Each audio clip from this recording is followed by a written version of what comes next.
This is not breaking news. This is not a scandal. This is not about one person. This is about a rule change that happened quietly while everyone was watching something else. A system that once pretended to follow law has begun to operate on extraction. Not influence, not diplomacy, extraction. You are told this is strength. You are shown confidence. You are promised leverage. But beneath that surface, something else is happening. A legitimacy drain. An institutional hollowing out that doesn't announce itself. It just keeps going. The danger isn't chaos. The danger is normalization. When power stops explaining itself, when it stops justifying and starts taking, the system doesn't collapse. It slides. And the most important detail is this. The actor you're told is being contained is not the one paying the price. If you stay with me, you'll see why the loudest moves are masking the quietest losses, and why the beneficiaries aren't where you've been looking. That shift matters, because once you see what actually controls the system now, you can't unsee it. What actually controls the system now is not ideology, and it's not voters, and it's not even foreign policy doctrine. It's flow. Resource flow, capital flow, narrative flow. Decisions are no longer anchored to rules or alliances. They are anchored to who can move value fastest, who can seize it, and who can shield that seizure from oversight. That's the frame shift. When oil becomes leverage instead of trade, when markets react before legislatures do, when executives know the plan before the public does, you're no longer watching governance. You're watching a supply chain with an army attached. Personalities become noise in this model. Elections become timing mechanisms. Institutions become obstacles to route around. This is why the system can look aggressive and still be weak, because strength here isn't measured by force, it's measured by trust. And trust is the one resource that cannot be taken at gunpoint. What looks like control is often just acceleration without steering. And that matters. Because once the system is driven by extraction rather than consent, it starts changing how time works. Slowly at first, quietly, and that's where the real shift began. There was a time when intervention came wrapped in language. Before there were speeches, votes, timelines. Before, power insisted on looking patient. Now, compare that to what's normalized. Force no longer waits for consensus. Extraction no longer hides behind reform. Plans no longer pretend to be temporary. The shift didn't arrive as a shock. That's the point. It arrived as paperwork, as talking points, as a new normal that moved one notch at a time until the old guardrails were suddenly gone. This is how systems change without alarms. When leaders openly describe seizure as policy, when oversight is described as inefficiency, when legality becomes optional rather than foundational, the system hasn't snapped. It's adapted. And adaptation is more dangerous than collapse, because nothing forces a reckoning. Markets adjust. Allies hesitate. Institutions rationalize. You're told this is realism, that the world has always worked this way. But the historical record says otherwise. This pace is new. This openness is new. This comfort with bypassing limits is new. And once slow change becomes invisible, it becomes irreversible. Which brings us to the moment when the quiet shift finally produced a visible shock. Then the system slipped and showed its teeth. Not in a debate, not in a vote, but in a plan described plainly. Not leaked, not denied, explained. Armed control over another country's primary resource. Not as a temporary measure, not as a humanitarian bridge. As management, oil was no longer a commodity. It was a switch. The proposal wasn't subtle. It didn't pretend to be multilateral. It described taking, holding, and redirecting value under force indefinitely until compliance followed. That wasn't the scandal. The shock was how casually it was framed. As if this were an update. As if this were efficient. As if this were obvious. You were told it was leverage. You were told it was strategy. But in the background, something else reacted first. Not voters, not allies. Markets, capital moved immediately. Certain sectors surged. Certain executives smiled. The system responded exactly as designed, fast, obedient, indifferent to legitimacy. If this were just about one country, it might end here. But that assumption is the trap. Because the moment extraction becomes policy, it stops being local. It becomes instructional. And someone else was watching very closely. If you want to understand why this shock mattered far beyond its borders, stay with me. Here's the mechanism that made all of this possible. It isn't chaos. It isn't impulse. It's design. When control over resources is centralized, the benefits concentrate upward and outward, while the damage diffuses downward and away. The system rewards speed, not legitimacy. Extraction, not stability. Those who benefit are positioned closest to the flow. Energy firms with advanced knowledge, financial actors who move before oversight exists. Executives insulated from consequence. Those who absorb the cost are everyone else. Institutions stripped of authority, allies forced into silence or distance.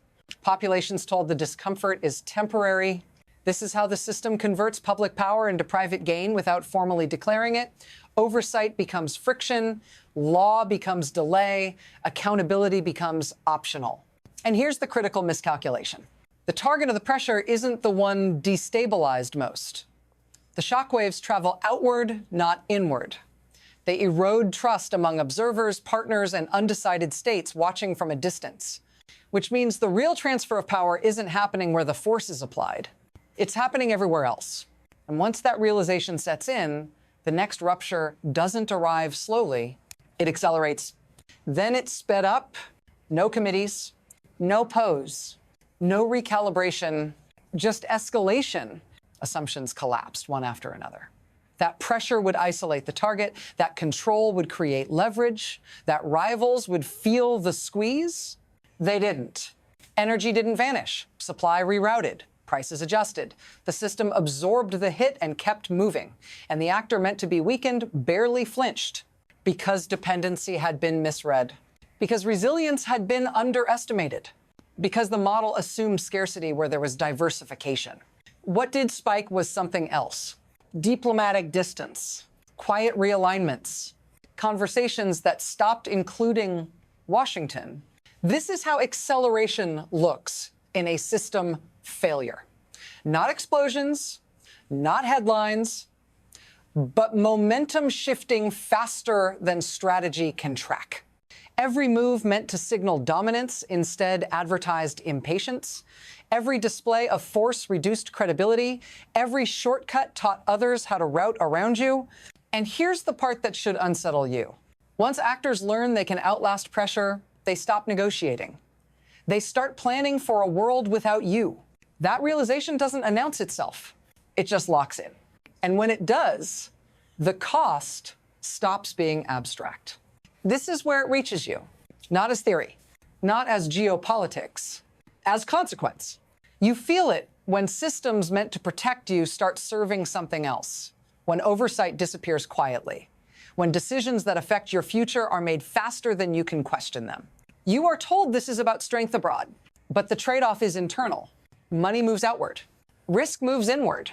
Resources that could stabilize housing, healthcare, energy transition, redirected, accountability diluted, power concentrated, and you're asked to accept it because it sounds decisive, because uncertainty feels worse than control, even when that control no longer belongs to you.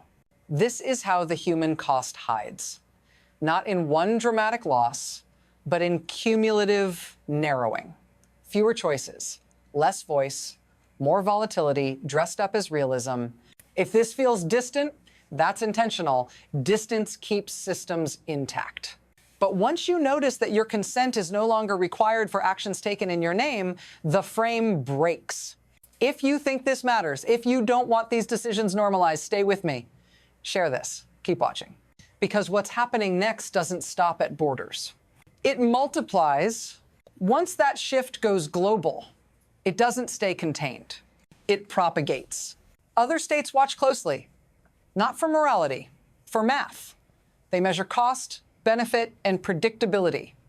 And what they see is a system that no longer honors rules it helped write. So they adjust, some hedge quietly, some diversify partners, some stop aligning publicly while disengaging privately. Multilateral spaces thin out. Vacuums appear. And vacuums never stay empty. Trade routes bend. Investment flows redirect. Influence accumulates where stability looks boring and restraint looks reliable. This is how power moves without confrontation. No tanks, no speeches, just preference. When one actor exits institutions, another fills the chair. When one treats law as optional, another treats patience as strategy. The ripple effect isn't chaos, it's recentering. And here's the unsettling part. Once systems adapt to a new center of gravity, reversal becomes costly. Loyalty becomes conditional. Trust becomes transactional. No one announces the break. No treaty marks the moment. You only notice later, when the calls stop coming, when decisions happen elsewhere, when leadership becomes a memory rather than a role. And at that point, the future is no longer something you steer. It's something you respond to. From here, the future doesn't arrive as a single outcome. It fractures. There are 3 paths visible now, all of them plausible, none of them comfortable. The first is adjustment. Institutions relearn limits. Extraction is constrained. Legitimacy is slowly rebuilt. Power becomes quieter again. This path is slow, politically expensive, and requires admitting that shortcuts cause damage. The second is erosion. Nothing breaks outright. Rules stay on paper. But exceptions multiply. Oversight weakens. Alliances thin.